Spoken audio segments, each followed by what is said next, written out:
بسم اللہ الرحمن الرحیم. السلام علیکم. کیپٹل ٹاک میں خوش آمدید.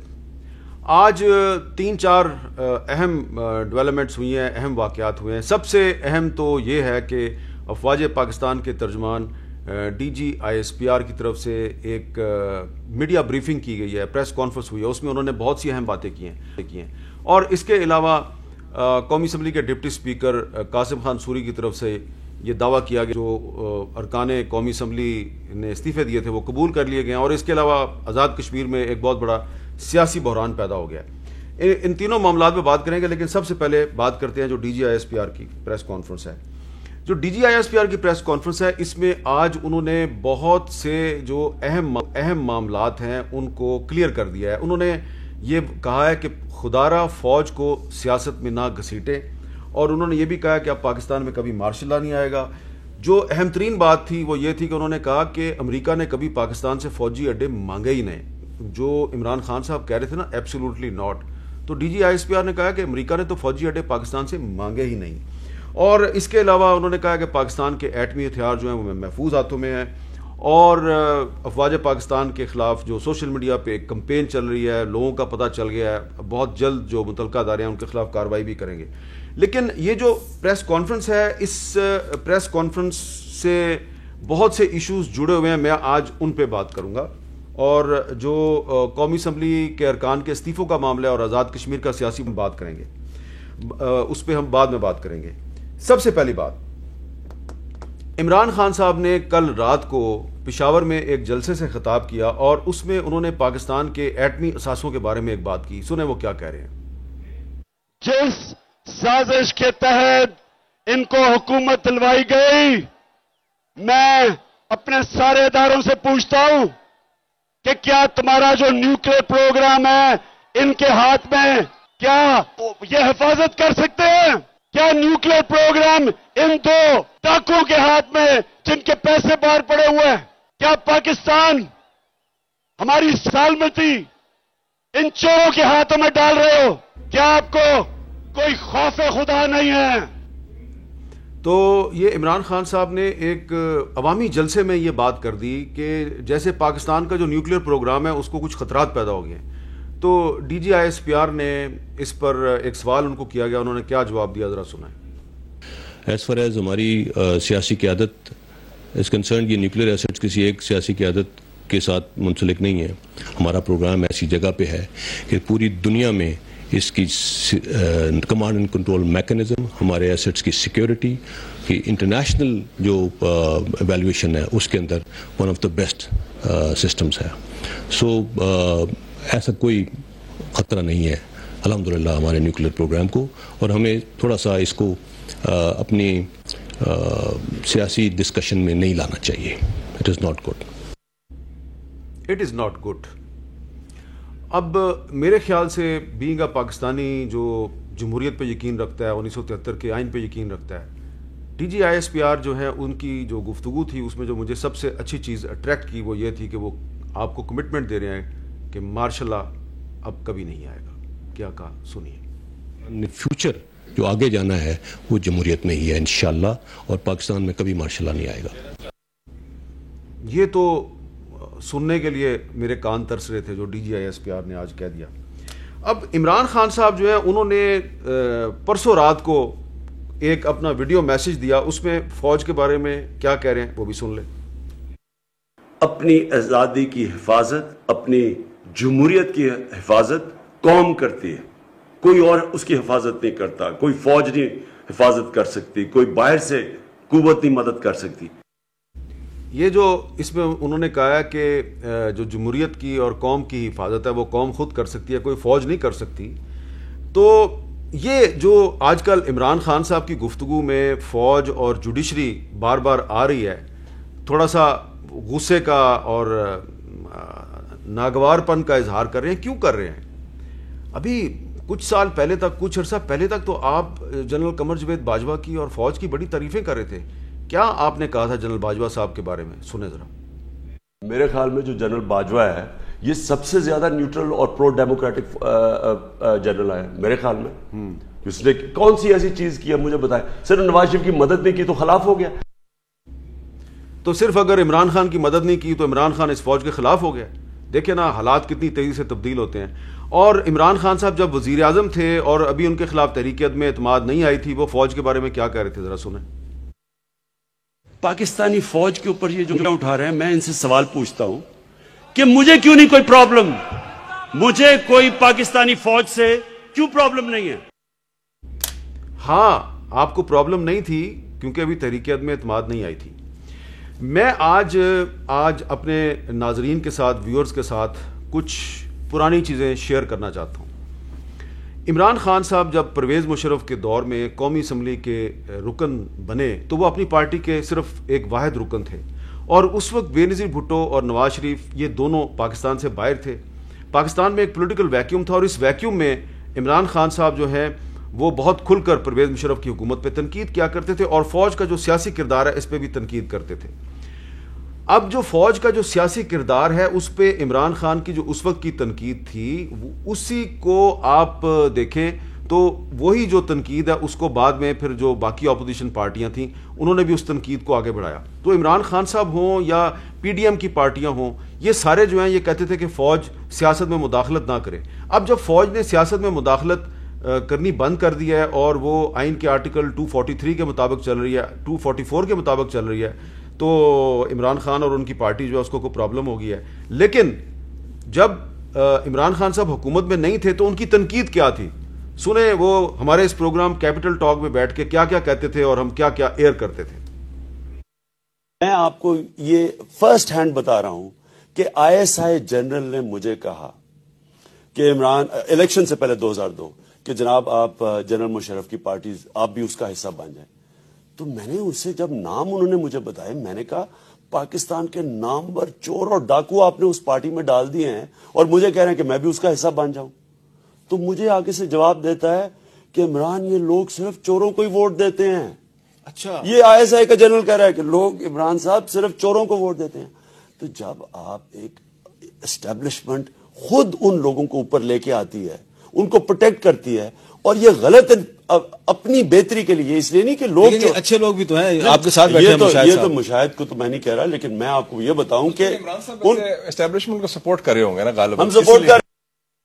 اچھا اب یہ دیکھیں کہ یہ پرویز مشرف صاحب کا دور تھا اور عمران خان صاحب کھل کے آئی ایس آئی پہ تنقید کر رہے تھے اور کہہ رہے تھے کہ آئی ایس آئی کو فوج میں مداخلت نہیں کرنی، سیاست میں مداخلت نہیں کرنی چاہیے. اور جن چوروں ڈاکوؤں کا انہوں نے ذکر کیا نا، یہ اشارہ ان کا تھا چودھری پرویز لائی صاحب کی طرف کہ ان کو وہ اس وقت چور ڈاکو کہتے تھے.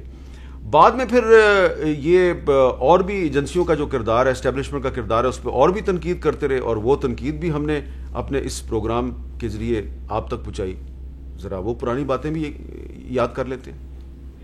یہ ہماری ایجنسیز نے جو کیا ہے، اٹھا کے لوگوں کو امریکہ کے ہاتھ پکڑایا ہے، جو عافیہ صدیقی سے کیا ہے، پتہ نہیں کتنے اوروں سے کیا ہے. یہ اگر سپریم کورٹ اس کو، جو بھی ایجنسیز انوالوڈ ہیں اس میں، ان کو اگر ایک دفعہ کٹارے میں کھڑا کر دیا انہوں نے، جو مجھے بڑی خوشی ہے سپریم کورٹ کر رہا ہے، یہ ہمیشہ کے لیے پاکستان کے اوپر سے یہ دھبا اٹھنا چاہیے.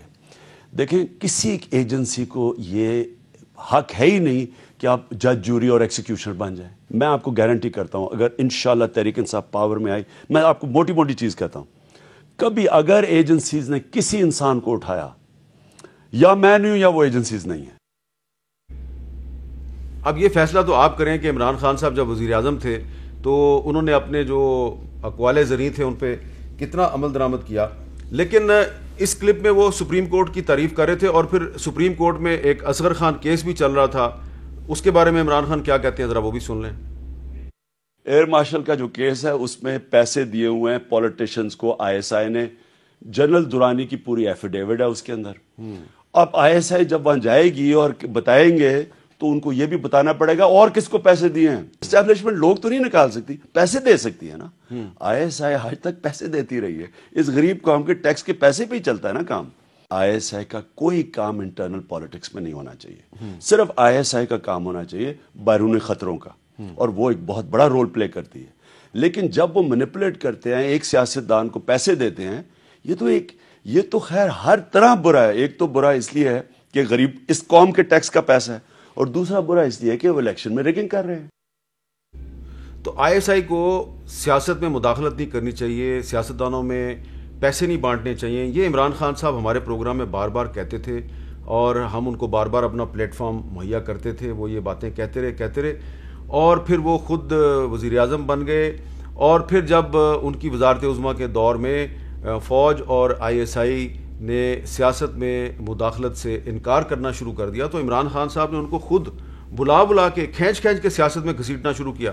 جیسا کہ آج DG ISPR نے آپ کو بتایا کہ یہ پرائم منسٹر آفس تھا جس نے کچھ دن پہلے جب بحران چل رہا تھا تو آرمی چیف کو کانٹیکٹ کیا کہ جناب آپ ہمارا کو بیچ بچاؤ کرا دیں, اور ان کو بلایا DG ISI کو اور آرمی چیف کو, اور ان کو کہا کہ جا کے اپوزیشن سے بات کریں کہ وہ طریق عدم اعتماد واپس لیں.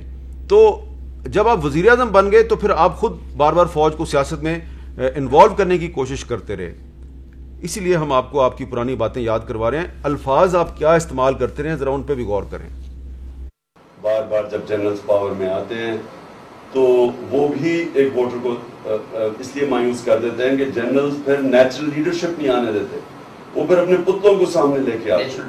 فوج ایک مینوفیکچر کرتی ہے لیڈرشپ, جان کے لے کے اس انسان کو آتے ہیں جس کو وہ کنٹرول کر سکیں. اب کنٹرول کس کو کر سکتے ہیں؟ یا وہ کرپٹ ہوتا ہے یا اس کے کرپشن کی فائل ہوگی, اس کو کنٹرول کریں گے, اور یا پھر ایک نااہل آدمی ہوگا جس کی کوئی سٹینڈنگ ہی نہیں ہوگی. تو لفظ بڑے سخت عمران خان استعمال کرتے رہے, اور آپ عمران خان یاد کریں کہ آپ کہاں پہ جا کے یہ باتیں کرتے رہے. اور ہمارے پروگرام میں تو آپ نے بہت باتیں کی, اور ہمارے پروگرام میں یہ باتیں ایئر ہوتی تھیں اور بہت سے لوگ یہ سمجھتے تھے کہ شاید ہم اداروں کے خلاف پروپیگنڈا کر رہے ہیں. حالانکہ یہ عمران خان صاحب کی تنقید ہوتی تھی, اور بعد میں یہ ہوا کہ ہمارے بارے میں آپ ہی کی پارٹی نے جو غلط فہمیاں تھیں ان کو مزید بڑھا چڑھا کے پیش کیا, اور آپ حکومت میں چلے گئے اور ہم پر پابندیاں لگ گئیں. آپ پاکستان آرمی کا جو ماضی میں کردار ہے, ماضی کا کردار, اس پہ انگریزی میں بھی تنقید کرتے تھے, اور کہاں جا کے تنقید کرتے تھے ذرا دیکھیں آپ. Army has played a negative role in Pakistan. It has stunted the growth of democracy because whenever democracy has floundered, the army has walked into the vacuum. And the worst thing that they did was they planted puppets. In fact, they chose politicians who they could control. یہ انہوں نے شاید David frost کو یہ interview دیا تھا. اور اس کے علاوہ عمران خان صاحب نے بطور وزیر اعظم پاکستان کی ایک اہم سیکورٹی ایجنسی پاکستان کے اداروں کے بارے میں ایک ایسی بات کی ایک غیر ملکی فورم پر کہ اگر کوئی اور کرتا تو اس پہ آرٹیکل 6 کا مقدمہ ضرور بنتا, لیکن شاید یہ عمران خان صاحب تھے اس لیے ان کو بخش دیا گیا. سنیں انہوں نے کیا کہا. I can tell you one thing. You see, I again go back. The Pakistani army, ISI, trained Al-Qaeda and all these groups to fight in Afghanistan. There were always links between Pakistan. There had to be links because they trained them. Now, as I said, after 9/11, when we did a 180-degree turn and went after those groups, not everyone agreed with us. But in the army, people didn't agree with us. And so, as I said, there were more insider attacks in Pakistan. ذرا اپنے دل سے پوچھئے, یہ بات اگر آصف زرداری نے یا نواز شریف نے یا اختر مینگل نے یا ڈاکٹر مالک نے یا کسی اور نے کی ہوتی تو اس کے ساتھ کیا ہوتا. آج کل وہ کہتے ہیں نا کہ یہ جو میری حکومت کے خلاف تحریک عدم اعتماد آئی تو یہ ایک امریکی سازش ہے. سنیں نیو یارک کی جو ایشیا سوسائٹی ہے, ایشیا سوسائٹی, وہاں پہ کھڑے ہو کے عمران خان صاحب کیا کہہ رہے ہیں. Because people already know that the establishment itself is fighting election. The Q League, which Musharraf has created, the whole state machinery is working to get in its election campaign. It's not the fault of generals. It's the institution which they come out of. They just don't have the vision to run a country. They are not equipped to deal with normal human beings. They don't understand debate and consensus and stuff. And so as Churchill once said, war is too serious a business for generals. I really believe that they're not equipped to make these decisions. They should be given, projects. Okay, go capture that hill. But when you tell them to run the country, it doesn't work. تو یہ تھا امریکہ. عمران خان صاحب India میں جا کے بھی بہت کچھ کہتے رہے ہیں. ہم نے ویسے ایسی غلطی کبھی نہیں کی, لیکن عمران خان صاحب کی بہت سی غلطیاں معاف کی جاتی رہی ہیں. ذرا سنیں یہ انڈیا میں ایک ٹی وی چینل پہ بیٹھ کے کیا کہہ رہے ہیں. اسٹیبلشمنٹ کے خلاف آج تک پاکستان میں کوئی الیکشن نہیں جیت سکا. جب اسٹیبلشمنٹ ایک پارٹی کے ساتھ کھڑی ہو جاتی ہے, آج تک ہماری تاریخ میں اس کو کوئی نہیں ہرا سکتا. تو یہ تھا انڈیا کا ٹی وی. اب میں نے آپ کو ساری پرانی باتیں اس لیے سنوائی ہیں کہ اس لیے نہیں سنوائی کہ عمران خان صاحب جو بھی باتیں کر رہے تھے یہ کوئی تاریخ میں ان کے الفاظ سنہرے حروف سے لکھے جانے کے قابل ہیں. میں صرف آپ کو یہ بتا رہا ہوں کہ عمران خان صاحب ہمیشہ یہ کہتے تھے کہ پاکستان کی اسٹیبلشمنٹ کو سیاست میں مداخلت نہیں کرنی چاہیے. وہ ایئر مارشل اصغر خان کا جو سپریم کورٹ میں کیس چلتا رہا اس کا بار بار ذکر کرتے رہے. وہ کہتے رہے ایجنسیز کو سیاست میں مداخلت نہیں کرنی چاہیے. اب جب جنرل قمر جاوید باجوہ صاحب آرمی چیف ہیں اور آئی ایس آئی میں ایک نئے ڈی جی صاحب آ چکے ہیں اور وہ عمران خان صاحب کو یہ بار بار کہتے رہے کہ آپ ہمیں سیاست سے دور رکھیں, تو عمران خان صاحب نے کہنا شروع کر دیا کہ نیوٹرل تو جانور ہوتا ہے. پہلے وہ کہتے تھے کہ جنرل باجوہ سے زیادہ نیوٹرل اور ڈیموکریٹک جرنیل میں نے کبھی دیکھا ہی نہیں. آج کل ان کے جلسے دیکھیں, وہاں پہ نعرے جو لگ رہے ہوتے ہیں, سوشل میڈیا پہ جو ان کی پارٹی ٹرینڈز چلا رہی ہے, تو وہ سارے کے سارے فوج کے خلاف ہیں, سارے کے سارے جوڈیشری کے خلاف ہیں. تو میں آپ کو بتانا صرف یہ چاہ رہا ہوں کہ یہ عمران خان صاحب ماضی میں ہمارے اسی پروگرام میں اور پبلک فورمز پہ یہ سیاست میں فوج اور ایجنسیز کی مداخلت کی مخالفت کرتے رہے. اب جب کہ فوج نے اور انٹیلیجنس ایجنسیز نے سیاست میں مداخلت سے پرہیز کرنا شروع کر دیا, آرٹیکل 244 پہ عمل درآمد کرنا شروع کر دیا, تو عمران خان صاحب کو ایک غیر ملکی سازش یاد آ گئی ہے اور وہ اور ان کے حامی ان اداروں کے خلاف پروپیگنڈا کر رہے ہیں, جس کا کہ آج D G I S P R کی پریس کانفرنس میں ذکر کیا گیا اور انہوں نے کہا کہ اس سے پرہیز کریں اور قوم اس پروپیگنڈے پہ کان مت دھرے. اب یہاں پہ میں ایک بریک لیتا ہوں اور بریک کے بعد جو قومی اسمبلی کے 123 ارکان کے استعفے قبول کر لیا قاسم خان سوری نے, ان پہ بات کرتے ہیں قومی اسمبلی کی سابق اسپیکر ڈاکٹر فہمیدہ مرزا صاحبہ کے ساتھ, جو کہ اس وقت عمران خان کے ساتھ ایک سیسا پلائی ہوئی دیوار بن کر کھڑی ہیں. کیپٹل ٹاک میں خوش آمدید. اور اب ہم بات کریں گے قومی اسمبلی کی سابق اسپیکر اور رکن قومی اسمبلی ڈاکٹر فہمیدہ مرزا صاحبہ کے ساتھ. السلام علیکم ڈاکٹر صاحبہ.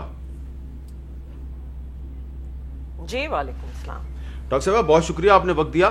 آپ کو پتہ چل گیا ہوگا کہ قاسم سوری صاحب نے یہ اعلان کیا ہے کہ جو پاکستان تحریک انصاف کے ممبران تھے قومی اسمبلی کے, ان کے استعفے قبول کر لیے گئے ہیں. تو کیونکہ آپ قومی اسمبلی کی اسپیکر رہی ہیں اور آپ کا ایک بہت وسیع پارلیمانی تجربہ ہے, تو یہ بتائیں کہ ڈپٹی اسپیکر صاحب کے پاس یہ اختیار ہے کہ وہ 126 کے قریب جو ایم این ایز ہیں ان کا استعفیٰ قبول کر لیں. جی بالکل حامد, کیونکہ کانسٹیٹیوشن میں اسپیکر کی ایبسنس میں ڈپٹی اسپیکر ہی اسپیکر ہیں اور وہ ساری ذمہ داریاں وہ ان کی جو بھی تھیں اسپیکر کی وہ ڈپٹی اسپیکر کر سکتے ہیں.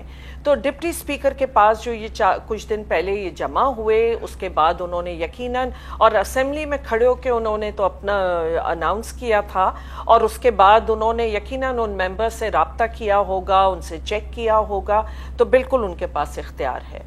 اچھا یہ بتائیں کہ کل جو سردار ریاض صادق صاحب ہیں انہوں نے یہ دعویٰ کیا کہ ان کے پاس کچھ پی ٹی آئی کے ایم این ایز آئے اور انہوں نے کہا کہ ہم سے زبردستی استعفیٰ لیا گیا ہے. تو فرض کریں کہ اگر کسی سے زبردستی استعفیٰ لیا گیا ہو اور اس کا استعفیٰ بھی قاسم سوری صاحب نے قبول کر لیا ہو, تو پھر اب وہ کیا کریں؟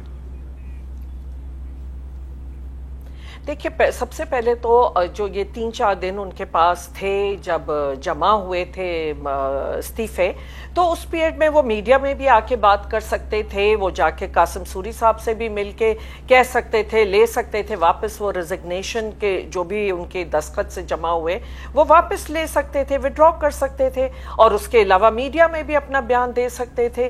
تو اب یہ جو 3-4 دن کے بعد انہوں نے یقیناً ان سارے ممبرز کے ساتھ چیک بھی کیا ہوگا اور اب آگے ہو گیا, تو اس کا مطلب کہ ان کو اعتراض نہیں ہے جو 123 کا نمبر میں سن رہی ہوں میڈیا میں. اچھا 123 کا نمبر ہے. اب یہ بتائیے کہ یہ جو 123 نشستیں ہیں, اب ان پہ آپ کے خیال میں بائی الیکشن ہوگا یا جیسا کہ پی ٹی آئی کہہ رہی ہے کہ جنرل الیکشن ہوگا؟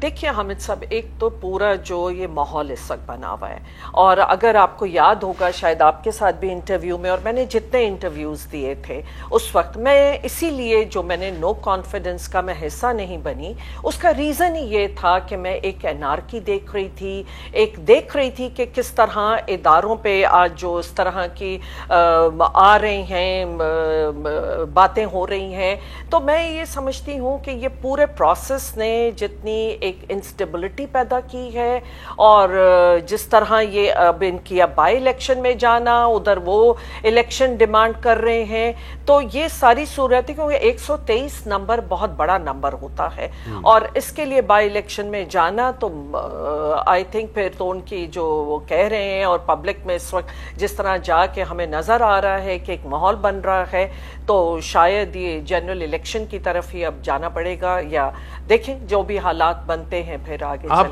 لیکن بہت مایوسی یہ ہے مجھے. جی آپ اپنی بات مکمل کریں. جی آپ کو مایوسی کس بات کی؟ جی مجھے مایوسی یہی ہے کہ جو میں نے خدشات میں ظاہر کر رہی تھی کہ ایک پارلیمنٹری ڈیموکریسی کو یہ بہت بڑا دھچکا ہے، اور اس کے لیے میں بار بار وہ ادارے جو اس وقت ان چیزوں کو کریکٹ کر سکتے تھے یا روک سکتے تھے، کہ ان کو ضرور کوئی نہ کوئی قدم اٹھانا چاہیے تھا، اور خاص طور پہ ڈیفیکشن کے حوالے سے جو میٹرز ہیں ان کو ایڈریس کرنا چاہیے تھا. اور آج جتنے میرے خدشات تھے جس کی میں بار بار بات کر رہی تھی وہ مجھے نظر آ رہے ہیں. تو ایک اس وقت تو جو ٹرموائل پیدا ہوا ہے، خاص طور پہ اگر 123 ممبر ریزائن کر رہے ہیں، تو ایک صورتحال ضرور تشویشناک ہے.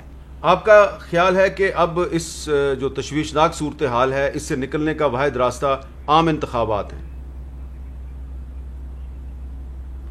جی اس وقت تو ماحول وہی نظر آ رہا ہے مجھے، اور جس طرح اب یہ جلسے بھی ہو رہے ہیں، کیونکہ ظاہر ایک پولیٹیکل پارٹی اس وقت نکلی ہوئی ہے، اور 123 ریزگنیشنز بہت بڑی بات ہے، اور اگر یہ سب کے سب اس بات موقف پہ اگر اپنے کھڑے ہوتے ہیں تو، اور اب بھی ان کے پاس جو بھی ٹائم ہے، کیونکہ الیکشن کمیشن میں گیا ہے میٹر، لیکن ان کو چاہیے تھا کہ اس سے پہلے اگر کسی کو اعتراض تھا تو وہ کر لیتے، لیکن اس وقت یہ بہت بڑا نمبر ہے جو فار بائی الیکشنز. آپ کا کیا خیال ہے کہ former prime minister Imran Khan صاحب کا جو نیریٹو ہے، جو انہوں نے کل رات کو جلسے میں بھی عوام کے سامنے رکھا، تو عوام اس نیریٹو پہ یقین کر رہے ہیں کہ کیا واقعی تحریک عدم اعتماد کے پیچھے کوئی غیر ملکی سازش تھی؟ دیکھیے اس وقت جو بڑے جلسے نظر آ رہے ہیں، تو اس سے تو وہ لگ رہا ہے کہ یہ چیز جو ہے کہ یہ عوام میں اس بات کی ہو رہی ہے، پذیرائی ہو رہی ہے. اور جو چیز مجھے نظر آتی ہے کہ دیکھیں جتنے چیلنجز ہیں ہمارے ملک میں، اور اس وقت اس صورت میں اس طرح کے، اور کیونکہ آپ کو پتہ ہے کہ جب 1977 میں بھی وہ 9 پارٹیوں نے بنایا تھا بھٹو صاحب کے خلاف، اور اس وقت بھی جو وہ اس وقت ماحول بنایا تھا، اور وہ جو سلوگن انہوں نے یوز کیے تھے، تو وہ اسی قسم کے تھے. اور اس وقت بھی جو ایک کہ اس الیکشن کو کینسل کرنا پڑا تھا، جو بھی الیکشنز ہوئی تھیں 1977 میں، اس الیکشن کو ختم ہوا، اور ایک ہم نے دیکھا کہ ایک جمہوریت کو بہت بڑا نقصان پہنچا تھا. تو اسی طرح آج بھی جو میں ماحول دیکھ رہی ہوں، وہ اس وقت نظام مصطفیٰ تھا، اور یہی اینٹی امریکہ اور اینٹی یہی ہوتے ہیں کہ ظاہر انڈیا ان سب حوالے سے، جو کہ وہ سینٹیمنٹ ہماری عوام میں پایا جاتا ہے.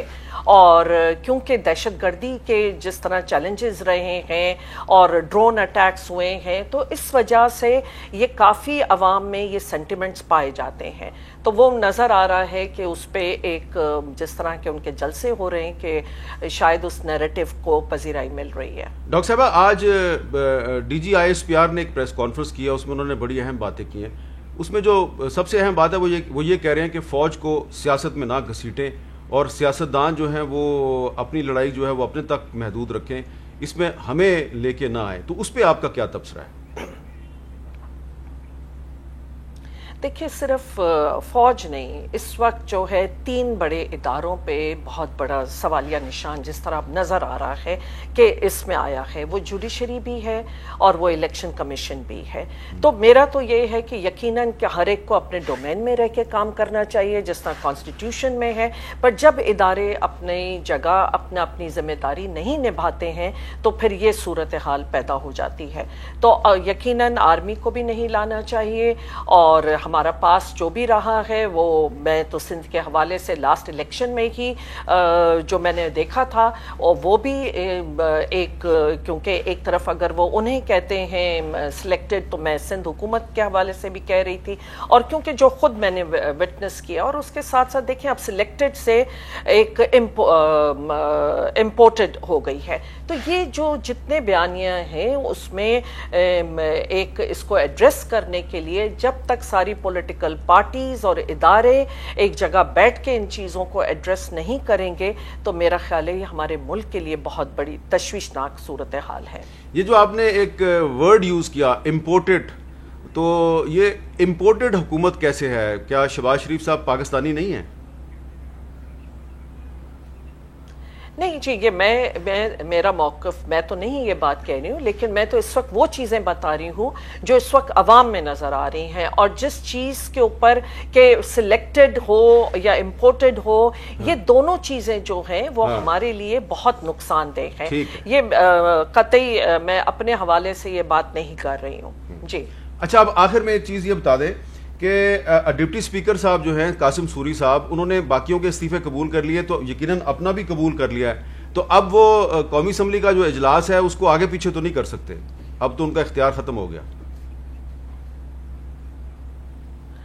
جی میں نے کیونکہ دیکھا نہیں ہے کہ ان کا بھی انہوں نے اگر بھیج دیا ہے، اگر وہ بھیج چکے ہیں اپنا، تو آئی تھنک کہ اب کسی اور کا، اور یہ واقعی اس کے بعد جو ہے کہ بڑی صورتحال، کیونکہ جب بھی سیشن کال ہوتا ہے اس کے لیے ایک پینل آف چیئرمین وہاں اپروو کیا جاتا ہے، پارلیمنٹ اپروو کرتی ہے، اور اب کیونکہ یہ نیو سیشن ہوگا تو اس میں یقیناً پھر ایک یہ صورتحال مشکل ہوگی، لیکن وہ اسٹل ہی کین ایکٹ، کیونکہ اسپیکر کو وہ اتھارٹی دی جاتی ہے کہ جب بھی ایک پارلیمنٹ ختم ہوتی ہے تو نیو اسپیکر الیکٹ ہو کے نہ آ جائیں تب تک وہ اسپیکر اپنا کنٹینیو کرتے ہیں، حالانکہ اسمبلی ڈیزالو ہو چکی ہوتی ہے، لیکن اسپیکر کا کنٹینیو ہوتا ہے اور وہ نیو اسپیکر کو اوتھ دے کے اور پھر وہ جاتے ہیں. تو اس طرح وہ ان کا جو ہے کہ رول ابھی تک ہوگا، کیونکہ جب تک نیو اسپیکر کی الیکشن نہ ہو جائے اور وہ دوسرے کو اوتھ نہ دے دیں تب تک وہ رول چلے گا. بہت بہت شکریہ ڈاکٹر فہمیدہ مرزا صاحبہ نے. ہم وقفہ لیتے ہیں، وقفے کے بعد دوبارہ ملتے ہیں. کیپٹل ٹاک میں خوش آمدید. وزیر اعظم آزاد کشمیر سردار عبدالقیوم نیازی نے آج اپنی کابینہ کے کچھ وزراء کو فارغ کر دیا ہے. جن وزراء کو فارغ کیا ہے اس میں خواجہ فاروق بھی شامل ہیں جو کہ آزاد کشمیر کے سینئر سیاستدان ہیں. کیا وجہ بنی جو اپنی ہی پارٹی کے وزیر اعظم نے اپنی ہی پارٹی کے وزیر کو کیوں فارغ کر دیا، اس پہ بات کریں گے خواجہ فاروق صاحب سے. السلام علیکم خواجہ صاحب. وعلیکم السلام جناب میر صاحب. خواجہ صاحب، یہ عبدالقیوم نیازی صاحب نے آپ کو اور سردار تنویر صاحب کو اور آپ کے دیگر کچھ جو ساتھی ہیں ان کو فارغ کر دیا ہے ایک نوٹیفیکیشن کے ذریعے، اس کی کیا وجہ بنی ہے؟ میر صاحب پہلے تو شکریہ آپ کا کہ آپ نے لائن پہ لیا اور ہمیں اپنا موقف دینے کا موقع ملا. سردار تنویر ریاض صاحب کو ہمارے چیئرمین عمران خان صاحب نے منتخب کیا تھا، انہوں نے انہیں قائد ایوان بنایا تھا، اور کیونکہ ہماری پارٹی میں حتمی جو فیصلہ اختیار ہے وہ قائد ایوان عمران خان کو ہی حاصل ہے.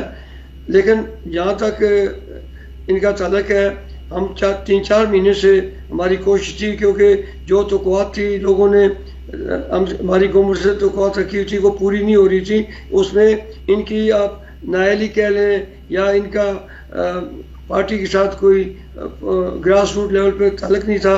ہم نے انہیں اپنے طور پہ کافی چلانے کی کوشش کی، لیکن ہم پچھلے 2-3 مہینے سے کوشش کر رہے تھے کہ ان کو جو ہے وہ سمجھایا جائے. یہ پارلیمانی پارٹی کا اجلاس نہیں بلاتے تھے، بڑی مشکل سے ہم نے 1.5 ماہ کے بعد کیبنٹ کا اجلاس بلوایا. پھر ہم نے جو ہے وہ 25 ممبروں کے دستخط سے جو ہے وہ عدم اعتماد انقلاب پیش کر دی، اور ان کو پھر بھی دوسری طرف سے یہ کہا جا رہا تھا جی آپ استعفیٰ دے دیں تاکہ یہ اس پروسیس کو ڈیلے کرنا چاہتے تھے.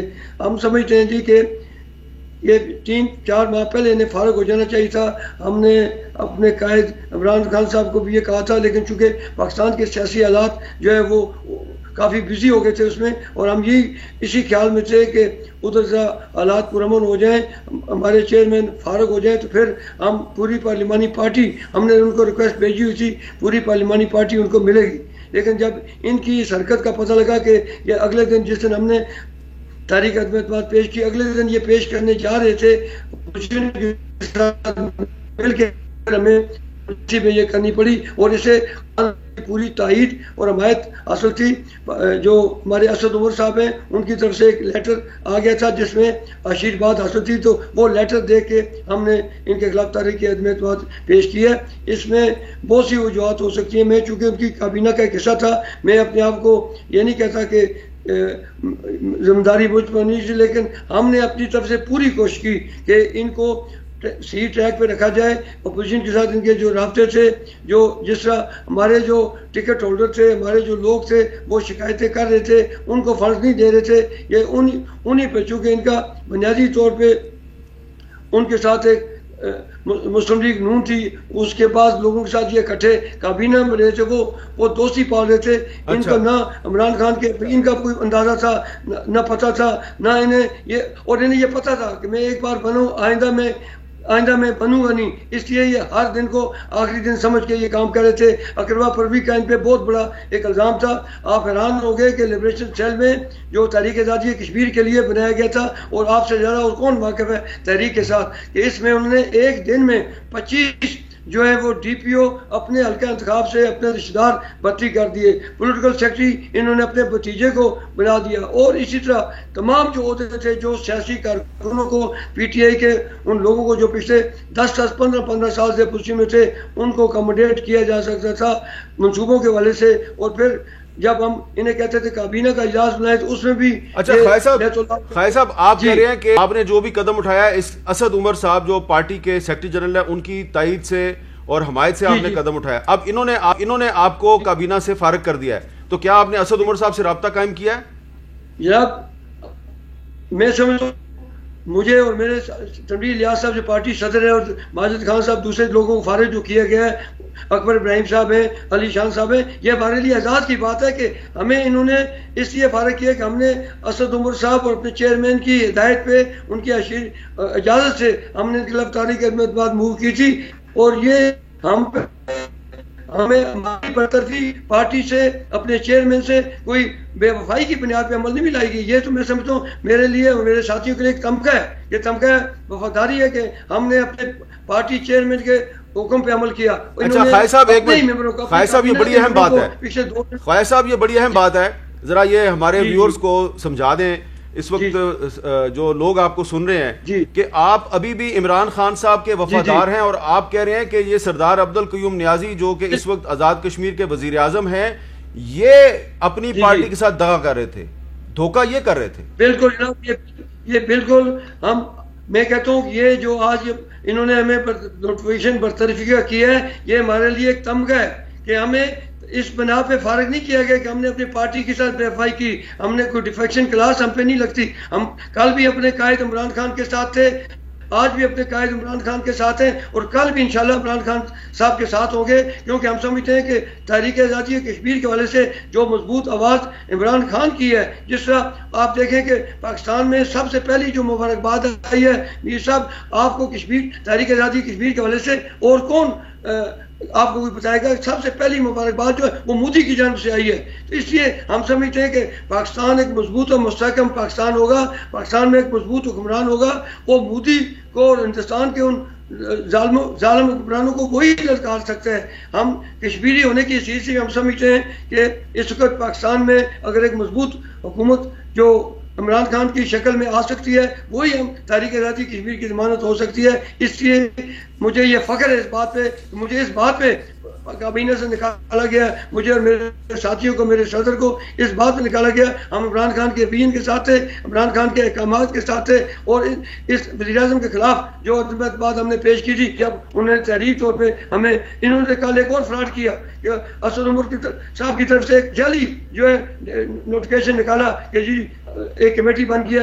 اس سے زیادہ آپ اور کیا سوچ سکتے ہیں کہ تحریک آزادی کشمیر بیس کیمپ کے وزیر اعظم کے منصب پہ ایک ایسا آدمی بیٹھا ہو. بہرحال یہ ہمارے لیے میر صاحب فخر کی بات ہے کہ ہمیں اپنے قائد کے حکم پر عمل درآمد کرنے کے سلسلے میں اگر کابینہ سے نکالا ہے تو کابینہ وزارت کوئی بات نہیں ہے. میں سیاسی کارکن کی حیثیت سے میرے لیے آج مجھے 1975 میں ممبر اسمبلی بنا تھا اور سنس 1975 میں سیاست میں ہوں، تو میرے لیے ایک فخر کی بات ہے. مجھے اس پہ کوئی افسوس نہیں ہے، مجھے اس پہ ناز ہے. آپ نے یہ صورتحال دیکھی ہے کہ جو آزاد کشمیر کا سیاسی بحران ہے اس کے بارے میں آج وزیر اعظم آزاد کشمیر نے اپنی کابینہ کے جن وزراء کو فارغ کیا ہے ان میں سے ایک سینئر وزیر خواجہ فاروق صاحب ہمیں بتا رہے تھے کہ انہوں نے سردار عبدالقیوم نیازی صاحب کے خلاف جو تحریک عدم اعتماد پیش کی تو وہ اسد عمر صاحب کی مرضی سے اور ان کی تائید سے پیش کی تھی، اور آج جو ان کے خلاف کارروائی ہوئی ہے یہ دراصل عمران خان صاحب کے ویژن کے خلاف اور تحریک انصاف کے لائلسٹوں کے خلاف کارروائی ہے. صورتحال بڑی عجیب و غریب ہے بلکہ نازک ہے. آزاد کشمیر میں اس قسم کے جو واقعات ہیں اس کا اثر جو ہے وہ یقیناً مقبوضہ کشمیر میں بھی پڑتا ہے، اور وہاں پہ لوگ بہت سے سوالات اٹھائیں گے جن کے جواب جو ہے وہ عمران خان صاحب کو دینے کی ضرورت ہے. انہوں نے کہا تھا کہ پاکستان میں جو قومی اسمبلی میں تحریک عدم اعتماد آئی تھی تو وہ غیر ملکی سازش تھی، لیکن آزاد کشمیر میں جو ان کے اپنے ہی وزیر اعظم کے خلاف تحریک عدم اعتماد آئی، خواجہ فاروق صاحب نے آپ کو کیا بتایا کہ یہ تحریک عدم اعتماد عمران خان اور اسد عمر صاحب خود لے کے آئے تھے. شکر ہے کہ یہ غیر ملکی سازش نہیں تھی. اجازت دیجیے، اللہ حافظ.